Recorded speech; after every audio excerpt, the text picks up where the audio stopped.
Hey guys, today I'll show you a horror thriller film named The Substance. Spoilers ahead, watch out and take care. The movie begins with a woman named Elizabeth, who was once a stunning beauty in her youth, a shining star of Hollywood. Though her youthful charm had faded with age, she maintained her looks well and was now hosting a fitness program. On her 50th birthday, the producer of the fitness show invited her to a restaurant, only to deliver the devastating verdict on her career. With a greasy and disdainful sneer, the producer declared that women over 50 were worthless, unfit to grace the screen, and a visual nuisance to the audience. On her way home, Elizabeth noticed her poster being taken down. Distraught, she had a car accident but was fortunately unharmed. At the hospital, the doctor remarked on her incredible luck, which prompted Elizabeth to burst into tears, overwhelmed by the injustice and sadness she felt. A handsome nurse quietly tore open her gown and gently touched her back, leaving Elizabeth bewildered and halting her tears. Only then did she realize the nurse was merely examining her spine, but not her butt. His cold fingers lingered on the protruding vertebrae, one hand marked by a conspicuous red birthmark. Upon leaving the hospital, Elizabeth found a USB drive in her pocket.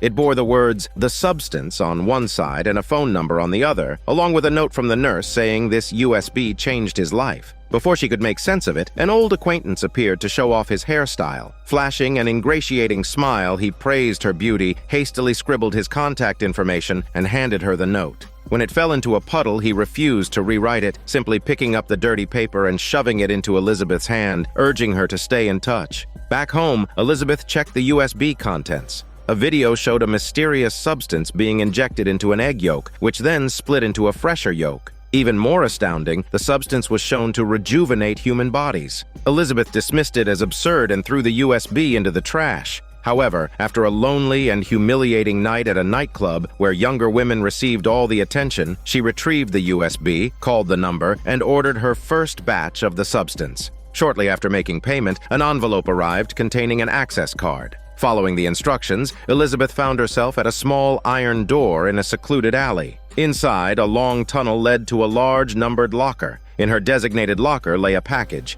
Back at home, she rummaged through it but found no instructions, only warning cards with cryptic messages. The most striking told her to remember they too are one. Without much thought, Elizabeth injected the glowing substance into her body. Immediately, she collapsed, feeling something writhing within her. Her pupils split in two, and her back tore open, giving birth to a younger, vibrant version of herself. The new entity, thrilled by her reflection in the mirror, noticed her glowing, bioluminescent pupils. However, a sudden stabbing pain in her chest and a nosebleed alerted her to the unconscious host body. Panicking, the younger version stitched the wounds, connected the host body to a nutrient solution, and ensured her survival. Each nutrient pack had 7 doses, meaning the host body would sleep for 7 days. A spinal marrow tube also held 7 doses, which the younger version had to inject daily to sustain herself. After 7 days, the younger body would shut down, and the host body would awaken to live for another 7 days. In that way, the two bodies would alternate lives.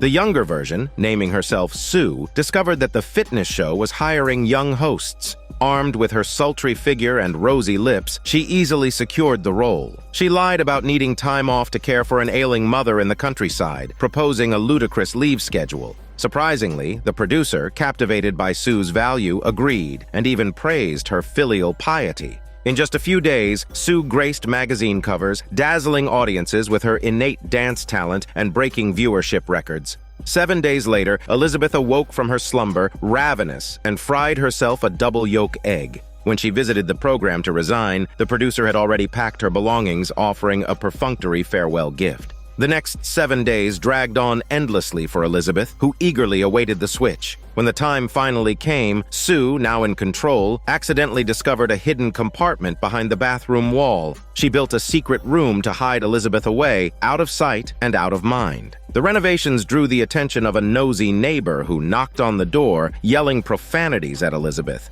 However, upon seeing Sue's beautiful face, his demeanor instantly changed to one of servile cheerfulness, even offering to help with the construction day or night. Despite Sue's cold rejection, the neighbor left in high spirits. As the 7th day approached its final hours, Sue decided to hit the club, squeezing in every last bit of freedom. She brought home a young man charmed by his chiseled abs and was ready to enjoy herself a free hormone yoga session when a sudden gush of blood poured from her nose. The young man froze in shock as Sue realized the nosebleed signaled her imminent shutdown. Unwilling to stop, she broke the rules and extracted a bit more marrow from Elizabeth, hoping to prolong her time. Rejuvenated, Sue grew even more radiant. The young man, unable to resist her allure, unzipped her outfit, only for a pile of organs to spill out. At that moment, Elizabeth awoke from her wet dream, startled to find Sue intact and peacefully lying beside her. It was all a nightmare. The morning sun poured into the room, revealing the disarray from a wild night. The bed bore evidence of their nocturnal escapades, but Elizabeth had no memory of the pleasure Sue experienced.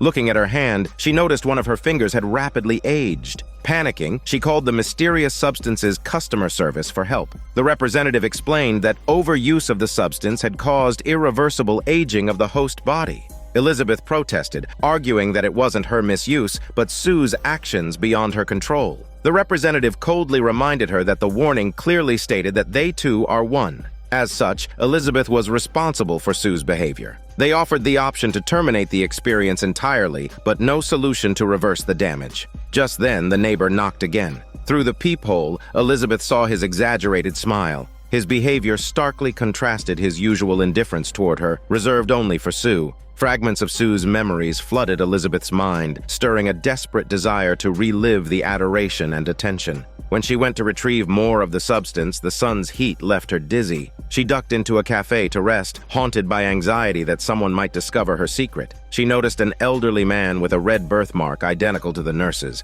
He spoke cryptically, warning her that the cycle is long, but be patient. Never abandon her body or she'll be consumed entirely. Terrified, Elizabeth realized the man was the original host of the handsome nurse she had met earlier. She fled the cafe only to run into Sue's recent companion. When she glanced at him, he snarled, telling her to stay away. The rejection stung, leaving her self-esteem shattered. She longed to transform into Sue to put these men in their place, but hesitated, recalling the old man's warning. With time left before the next switch, Elizabeth sought distraction by calling her old friend and inviting him to dinner. Dressed in a form-fitting gown and wearing gloves to hide her aged hands, she applied meticulous makeup. Though still beautiful for her age, any comparison to Sue left her feeling inadequate. The mocking gaze of a billboard outside seemed to amplify her flaws. She covered her sagging neckline with a scarf and masked her wrinkles with thick concealer. Yet standing at her door, she lacked the courage to face the world. Frustrated, she wiped off her lipstick and cried, smearing away her foundation. She stuffed herself with food, trying to fill the emptiness inside. Meanwhile, Sue's glamorous life continued. On set, her perfectly sculpted body earned applause under the studio lights. Yet during a dance move, her hips swelled unnaturally. Alarmed, Sue retreated to the dressing room, discovering a hard lump. Pressing it upward, she pushed the lump all the way to her navel, only to extract a large chicken drumstick. Startled awake, she realized it was only a nightmare, a reflection of the unfair reality where Elizabeth indulged in gluttony during her slumber, while Sue sacrificed everything for perfection. Sue's career soared, but signs of trouble loomed. On set one day, she noticed the backdrop being dismantled. Worried about being fired, she confronted the producer, who instead announced a promotion. The fitness show had been canceled due to skyrocketing ratings, replaced by a grand live broadcast that would make Sue a household name. Ecstatic, Sue threw herself into her new role, foregoing any further leaves. At home, piles of nutrient packs and empty marrow tubes accumulated, marking countless 7-day cycles. Elizabeth awoke to find her injection site infected, half her body decayed. Customer service offered no sympathy, repeating their mantra, "They two are one." Despite contemplating termination, Elizabeth couldn't resist her longing for Sue's youthful body. Her deteriorating condition forced her to stay indoors. When she opened the producer's farewell gift, it turned out to be a cookbook. The gesture felt like an insult, as if she were only fit to cook and care for children. Consumed by anger, Elizabeth tore apart raw chicken, imagining it as Sue's flawless flesh. She smashed furniture, covered the windows with wet newspapers to block the billboards, and raged against her aging, ugly body. Yet unable to resist the temptation, she switched again, hating Sue and herself in equal measure. Ultimately, her deepest loathing was for the marks time had left on her. After waking up to a house filled with garbage and food remnants, Sue erupted in anger. She lashed out at Elizabeth, violently venting her frustration by extracting tube after tube of Elizabeth's bone marrow with brutal force. One day, when Sue's daily boyfriend visited to play video games, she went to draw bone marrow again, but managed to extract only a few drops of thick liquid. Alarmed, she called customer service, only to be informed that the marrow needed sufficient time to replenish. She had no choice but to switch back to the host body immediately. Deprived of the marrow's nourishment, Sue was forced to shut down. She collapsed to the floor with a loud crash. Hearing the noise, her boyfriend cautiously approached the bathroom, knocking on the door with concern. From within came a raspy, terrifying voice warning him not to come any closer. Panicking and fearing for his safety, the cowardly boyfriend grabbed his clothes and fled. Inside the bathroom, Elizabeth was coughing violently, struggling for breath. She staggered to the mirror and was horrified by her reflection. Her chest sagged to her thighs, her hair was completely gone, and her appearance was shockingly aged. Trembling, she contacted customer service, furiously demanding to terminate the experience. The voice on the other end remained as calm as ever, reminding her that terminating the experience would mean she could no longer activate the split body. Without hesitation, Elizabeth ordered the termination device and demanded expedited delivery. Wrapping herself in a coat and scarf, Elizabeth braved the outside world. Upon opening the door, she startled her neighbor so badly he nearly fainted. She charged through the streets, grabbing the package as soon as it arrived, and dragged Sue out. Although she had made up her mind, when she raised the termination device, the customer service voice echoed in her ears. Injecting this shot would mean she could never switch back to the young body again. Yet if she stopped now, what would she become the next time she woke up? Ultimately, Elizabeth convinced herself that being her true self was more important. She gritted her teeth and proceeded. However, midway through the injection, she noticed a billboard announcing that Sue was set to perform on a big show. Staring at a face that bore an uncanny resemblance to her younger self and thinking of Sue fulfilling her ultimate dream, Elizabeth hesitated. In a moment of regret, she yanked out the half-empty syringe and desperately performed CPR on Sue. Moments later, Sue coughed up a mouthful of thick blood and slowly woke up. But Elizabeth did not lose consciousness. This was the side effect of a partially administered termination dose. Spotting the syringe on the ground, Sue pounced on Elizabeth, brutally beating her. Elizabeth's skull was smashed, her bones shattered, and she lay lifeless on the floor, soaked in blood. Even then, Sue continued her assault until exhaustion overcame her. Terrified of the consequences of her actions, Sue was overcome with dread. No one knew what would happen to a split body when the host died. On the day of the live show, Sue donned a blue gown. However, even as she finished her makeup, she began to feel unwell. She vomited repeatedly, eventually spitting out a tooth. The rest of her teeth loosened and fell out at the slightest touch. Meeting the producer and TV executives, Sue kept her lips tightly shut, forcing a smile. Luckily, the lecherous men were distracted by scantily clad dancers, allowing her to slip away to the elevator. As she fled home, her fingernails and even her ears began to fall off. Panicked, Sue retrieved the glowing liquid to attempt splitting into an even more perfect version of herself. However, being a split body herself, further division was bound to go awry. Her eyes sprouted multiple pupils, her skin split open, and a grotesque monster emerged. The creature had every organ doubled and scattered in chaotic positions. The most horrifying feature was its two heads, one deformed and twisted, the other on its back, unmistakably Elizabeth's face.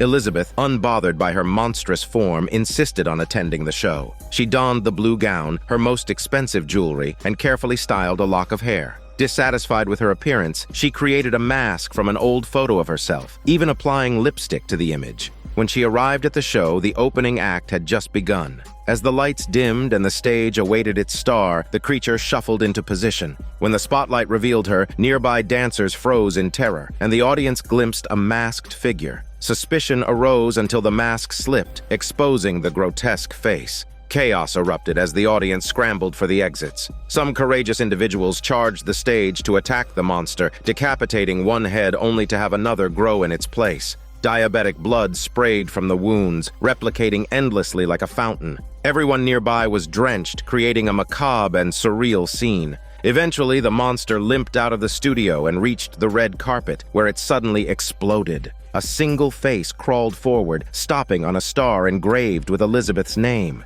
The face turned skyward, smiling with satisfaction. Despite its wrinkles, the smile was beautiful. It's a final gift Elizabeth left to the world. By the next morning, the remnants of Elizabeth's face had dissolved into a pool of blood, wiped clean by a janitor. In the film, Elizabeth and Sue are opposites, yet the recurring phrase is, "The two are one." Through a series of choices, Elizabeth gradually killed her true self, trapping herself in an endless dream of youth.